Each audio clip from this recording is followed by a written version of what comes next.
ChemExam Explained, where the aim is chemistry clarity, exam mastery.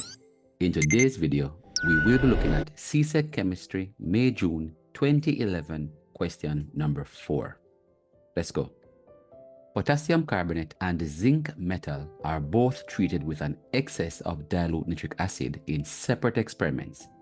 State the expected observations and write balanced chemical equations to explain any reactions that take place.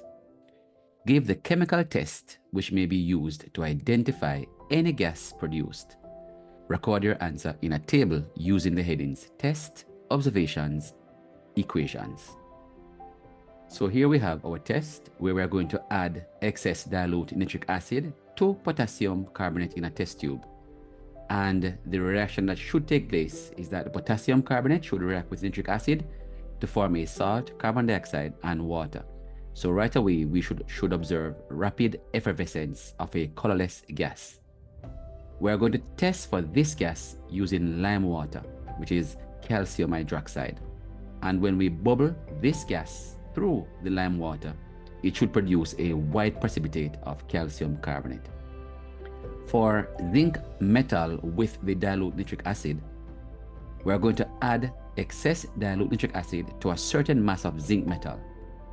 The reaction should be zinc reacts with the nitric acid to produce a salt and H2 gas.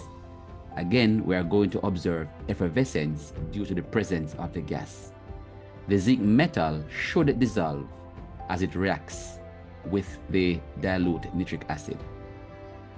When we use the lit splint or lighted splint placed in the presence of the gas, it should go out with a pop. 4A Part 2. Outline a method that can be used to obtain a solid sample of salt where either potassium carbonate or zinc completely reacts with the dilute nitric acid as described in A Part 1 above. So if we're using the zinc metal, then we are going to be using the excess base method. So the steps are: 1. Add zinc metal to the warm nitric acid while stirring until effervescence stops and excess zinc metal is present.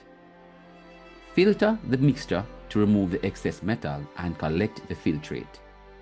We're then going to heat the filtrate to evaporate most of the liquid, after which we will leave it to cool and crystallize.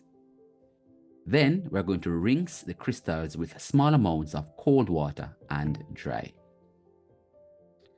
Now, if we're going to use the potassium carbonate to produce a salt, then we must use the titration method since potassium carbonate is a soluble carbonate. So the first thing we're going to do is to pipette a known volume of acid into a conical flask and add a suitable indicator. We're going to fill the burette with aqueous potassium carbonate and titrate it into the conical flask with the acid until there is a change in color in the indicator. We're then going to note the volume of the alkali or the carbonate that was needed for the neutralization. We're then going to transfer the contents of the conical flask into an evaporating dish and heat partially to evaporate excess water. We will then remove the heat and allow the remaining water to evaporate slowly so the crystals can be formed. After which, we will decant away the remaining residual water, collect the crystals, and dry. 4B. An experiment was performed in 3 parts, A, B, and C, to investigate the factors that are responsible for corrosion, which is rusting, in iron.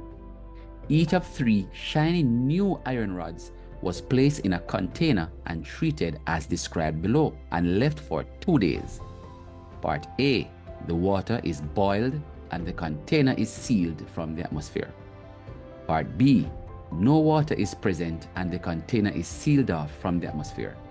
Part C. Water is present and the container is open to the atmosphere. Explain the observation expected for each part. So for part A, no rust was observed. That is, no rust formed because no oxygen is present. When the water was boiled, it removed dissolved oxygen and then it was sealed, so no oxygen was allowed to go back into the container. Part B, no rust is formed because no water is present. So notice in part B, no water is present and the container is sealed from the atmosphere. So no moisture got to the metal. In order for rusting to take place, you need a metal, you need oxygen, you need water or moisture. And in part C, rust would be formed because both water and oxygen are present. And that explains the observations. This is the end of CSEC Chemistry, May-June 2011, question number 4. Please remember to like, subscribe, and click the notification bell so that when new videos are uploaded, you will be notified. Thank you.